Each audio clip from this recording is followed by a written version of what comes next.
Hello and welcome to another episode of Film Fridays. Today we're going to be covering the new movie Coda, which if you don't know stands for Child or Children of Deaf Adults, which apparently they didn't cover that in the movie. I don't remember, but somebody said so. Coda is the big talk of the deaf town right now, so I figured if there's any movie that I need to talk about for Film Fridays, it is definitely this one. I'm going to get this out of the way right now. My opinion of this film is just my opinion. There are deaf people who love this movie, deaf people who like this movie, deaf people who don't like this movie. There are Codas who like this movie, don't like this movie, etc., etc. My opinion is not the one and only. Firstly, let's go over what the movie itself is about, and we're going to read the official synopsis from the internet. Ruby is the only hearing member of a deaf family from Gloucester, Massachusetts. At 17, she works mornings before school to help her parents and brother keep their fishing business afloat. But in joining her high school's choir club, Ruby finds herself drawn to both her duet partner and her latent passion for singing. This film does star Emilia Jones, who is playing the Coda. It stars Daniel Durant, who you may have seen in the Netflix show You. It stars Kotsur, and of course, as you may know, Marlee Matlin. It is available on AppleTV. If you don't have it, then all you have to do is sign up for a free trial if you want to go watch it, and it's good for a whole week. I actually did get in touch with someone from Apple last night who wanted to give me a little bit of background information, so I figured I would read that for you in case that interests you before we get into my whole opinion on the movie. Apple Original Films' theatrical release of Coda is accessible to the deaf and hard of hearing communities in the spirit of representation and accessibility that began during the film's production and in alignment with Apple's core values of innovation, empowerment, and inclusion. Representation in the movie viewing experience is just as important as representation on screen. In cooperation with our partners and accessibility experts, the theatrical experience for Coda prioritizes deaf and hard of hearing audiences. Apple is working with exhibitors to bring Coda to audiences in open captions across all locations and showtimes, which is really cool considering you pretty much never get open captions on anything, and if you do, it's very, very rare and usually ends up at 1 p.m. on a Tuesday. When are we going to see a movie on Tuesday at 1 p.m.? For almost all Apple original films and television shows, including Coda, full subtitles and subtitles for the deaf and hard of hearing are available in more than 36 languages on Apple TV+. Throughout production and development of Coda, the director worked with deaf and hard of hearing advisors as well as the film's deaf crew to accurately portray the deaf and hard of hearing communities. Deaf actress, dancer, director, and educator Alexandria Wells served as the film's director of ASL and worked alongside the director on the film's extensive ASL dialogue. She was also key to ensuring a welcoming, cohesive working environment on set, educating production members on how to effectively communicate in a bilingual environment, and empower the film's incredible deaf crew. So now for my opinion on the film. I liked it better than I thought I would. There was a lot of discussion on deaf Twitter, especially on deaf Twitter, where it seemed to be the most mixed. I feel like from what I've seen on deaf Facebook, it's been mostly positive, and then on deaf Twitter and Instagram, it's been a bit of a mix. There's a little bit of a mix on Facebook, but Facebook seemed more positive from what I've seen personally. There's a whole lot more discussion that I haven't seen, but from what I have. Of course, this film doesn't come without its problems. It is a direct remake, if you want to call it that, more or less so, of the French film whose title I do not know, so I'll put it up here. And so that got a lot of people on deaf Twitter being like, oh god, here we go. I haven't seen the original film, but the original film I know is very hearing centric. Hearing writer, hearing director, the entire cast is hearing. Nobody wanted to hire deaf people for the original French film. But here, for this film, Marlee Matlin said, you're gonna get deaf actors or we're not gonna have this happen at all. Or at the very least, Marlee was not going to be a part of the film. I've been told that the financiers did not want deaf anybody in the cast. Does that surprise me? Absolutely not. But Marlee Matlin was very adamant on having a deaf crew or deaf actors in the film. Because, of course, it's Marlee Matlin, like, hello. And when you have a film that is, showing a primarily deaf family using ASL, yeah, you're gonna want people who actually know the language. Firstly, let's talk about my main gripe with the film, and it's not just this film in particular, it's the pattern, it's a trend, and it's the whole, if we're gonna talk about something deaf, let's include music into it. Sound of Metal did this. There was a movie called Listen to Your Heart or something that did this. The Japanese drama Orange Days did this, and now we have this. There's this common theme of taking deafness and then bringing music into it and being like, oh my god, the deaf people can't listen to music or whatever, or we're gonna have this hearing person and they really, really like music. And now that I think about it, there's another Hulu original film that I have been planning to watch and review that does this. This guy is so afraid to lose his hearing because he doesn't want to lose music. For the love of all things holy, deaf people can and do enjoy music, and we have deaf musicians, we have deaf rappers, we have people who play guitar, piano, etc., etc. So I'm just completely over, and I don't care about the fact that Ruby wants to get into music. Like, I'm over it. Like, can we find a different career path? The music part wasn't even that, like, you could have replaced it with anything. But of course they wanted to do music because it's this common trend, and it's like the one thing that hearing people think of when they're like, oh my god, I don't want to be deaf because I would not be able to listen to music, and I'm over it. It's boring. Please, can we move on to something else? Of course, I love the fact that every single deaf character in the is a deaf person in real life, so the ASL is phenomenal, and seeing some of the sign language for some of the not so PG words was absolutely great. Daniel Durant especially, I love this man. Oh my god, hilarious.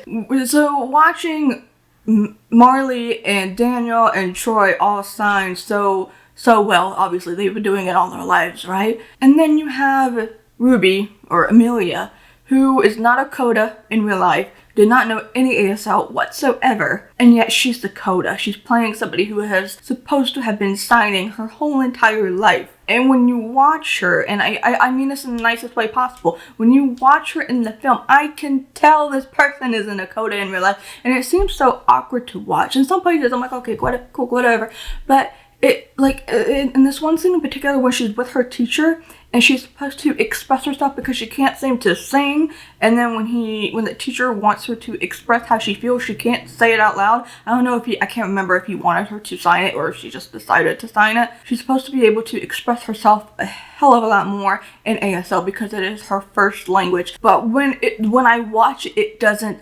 seem that way. And it all seems very awkward to me. I know you could say I'm one to talk because I'm not fluent, but I'm also not the person who's playing a role of Coda, who has supposed to have been signing their entire lives. But I can tell. I can still tell. My understanding skills of ASL are a lot better than me actually signing because I'm not using it all the time because I do live in a primarily hearing environment. I know a couple of Codas in real life who were like, why didn't we get a real Coda to do this? And then others, I feel like, have just been like, okay, whatever. I think Emilia is an adorable person. You know, there were some parts watching this where I thought it was really, really funny, and I enjoyed some of her parts. But overall, I wasn't entirely convinced, right? But of course, when you've just been learning ASL for 9 months, you're not going to be fluent, let alone looking like a native signer. But to me, if I'm supposed to be watching a Coda, I would like to look at it. I would like to look at them and be like, yeah, that person's a Coda, but it's just not really, it's not translating here. No pun intended. But continuing on with characters, Troy is the best character. Troy's character. What's his name in the movie? Frank. Is it Frank? Yes. Troy plays Frank Rossi, and you cannot change my mind. I don't think anyone's actually going to try to change my mind, but he is by far the best character in this film. When they had the school scene, when Frank and, God, what is everyone's name here? I feel like we don't even know their names in this. Jackie. When Frank and Jackie show up to school to pick Ruby up, entire thing. Oh my god, I loved it so much. And yes, the churning the music all the way up is absolutely true. And anything with a heavy bass, like rap music especially, is something that a lot of us like to listen to because of that heavy bass and the beats. The scene at the doctor's, without talking about the interpreting part of it yet, Frank and this whole like sex talk thing, oh god, everything scene with him, with Frank, that is supposed to be funny, is absolutely hilarious. And I want this man to be my dad.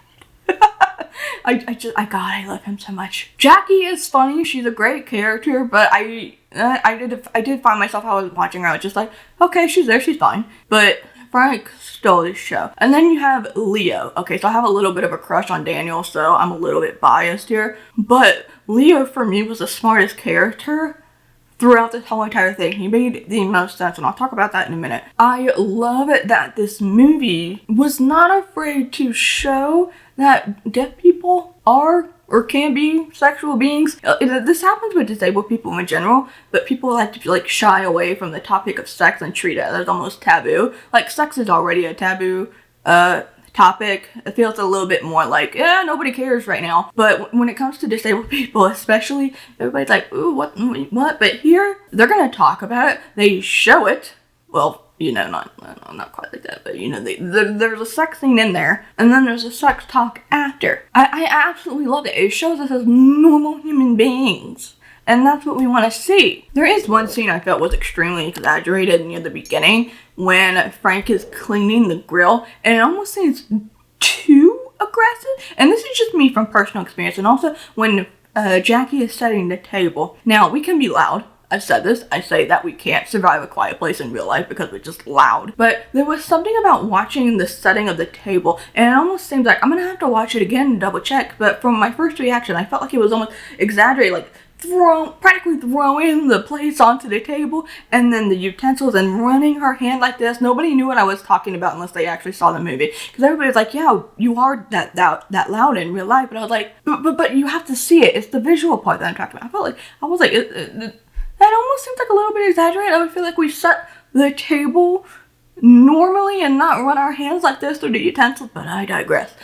It just seemed to be a little weird for me. It might be a little bit nitpicky. It's not a part that I hate. I'm not saying, wow, this is terrible representation. I'm just saying, but are we that aggressive though? Like, are we? Like, I'm trying to figure it out. The one thing I seem to have an issue with, and quite a handful of deaf people also felt this way.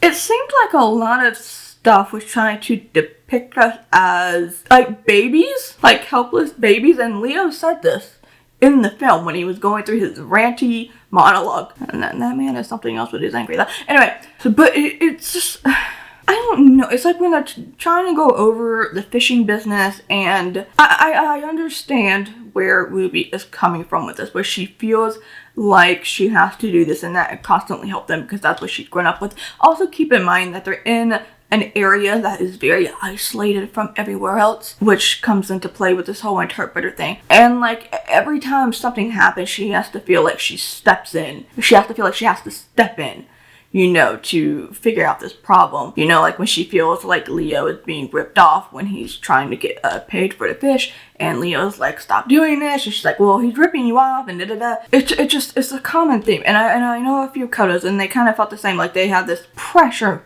on them. So it's not to say that this doesn't happen in real life, but I'm also thinking about the time period of this as well. So I don't know when the original took place. I think it came out in 2014. And this is supposed to take place, I want to say like 2019, 2020. I'm not entirely sure when they started filming. I want to say it was last year. But they have iPhones in this. They have like pretty recent iPhones in this movie.